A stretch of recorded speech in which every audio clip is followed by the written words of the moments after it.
List ಇಲ್ಲ ಇವಾಗ ತೆಗಿಯೋರ್ನ ಅಂತ. ಹಲ್ಲೆಲೂಯಾ. ಒಂದು ವಿಷಯ ಗೊತ್ತಾ, ಯಾರನ್ನ ತೆಗೆದ್ರು ನಮ್ಮ ಸೇವೆ ನಡೀತದೆ. ಯಾಕೆ ಗೊತ್ತಾ? ಸೇವೆಯನ್ನು ನಡೆಸ್ಕೊಂಡು ಹೋಗೋದು ಮನುಷ್ಯನಲ್ಲ, ದೇವರ ಆತ್ಮನ ಸೇವೆ ನಡೆಸ್ಕೊಂಡು ಹೋಗುವ ಆತ. ಹಲ್ಲೆಲೂಯಾ. ಯಾರ ಮೇಲೆ ಈ ಭರವಸೆ ಇಟ್ಕೊಂಡಿಲ್ಲ, ಯಾರನ್ನು ಆತ್ಕೊಳ್ಳಿಲ್ಲ, ಆಸಕ್ತಿಯಾಗಿ ಯಾರು ಇರ್ತಾರೋ ಅವರ ಕೈಯಲ್ಲಿ ಸೇವೆ ಕೊಟ್ಟು ನೋಡ್ರಿ, ಆ ಸೇವೆ ಹೆಂಗ್ ಬೆಳೀತು ನೋಡಿ, ಆ ಸಭೆ ಹೆಂಗ್ ಬೆಳೀತು ನೋಡಿ. ಹಲ್ಲೆಲೂಯಾ.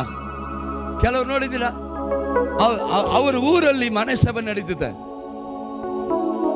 ಅವ್ರ ಊರಲ್ಲಿ ನಡೀತಿದೆ ಮನೆ ಸಭೆ. 7 ಗಂಟೆಗೆ 7ವರೆಗೆ ಮನೆ ಸಭೆ ಅಂತಂದ್ರೆ ಎಲ್ಲರೂ 7ವರೆಗೆ ಇರ್ತಾರೆ, ಇವರು ಮಾತ್ರ 7:40 ಒಳಗಡೆ ಬರ್ತಾರೆ. ಕಾರಣ ಏನಂತಂದ್ರೆ ಇಂಟ್ರೆಸ್ಟ್ ಇಲ್ಲ. ಏನಿಲ್ಲ? ಇಂಟ್ರೆಸ್ಟ್ ಇಲ್ಲ. ಆರಾಧನೆ ಮುಗಿದ ಮೇಲೆ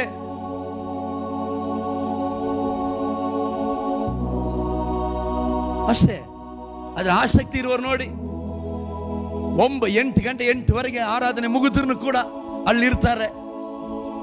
ಸಹೋದರಗಳ ಹತ್ರ ಮಾತಾಡ್ತಾರೆ, ಸಹೋದರಿಗಳ ಹತ್ರ ಮಾತಾಡ್ತಾರೆ, ಯೌವನಸ್ಥರ ಹತ್ರ ಮಾತಾಡ್ತಾರೆ, ಮಕ್ಕಳ ಹತ್ರ ಮಾತಾಡ್ತಾರೆ. ಅವರು ಪ್ರೇಯರ್ ಮಾಡ್ತಾರೆ, ಇವರು ಪ್ರೇಯರ್ ಮಾಡ್ತಾರೆ, ಎಲ್ಲರಿಗೂ ಪ್ರಾರ್ಥನೆ. ಸಾರ್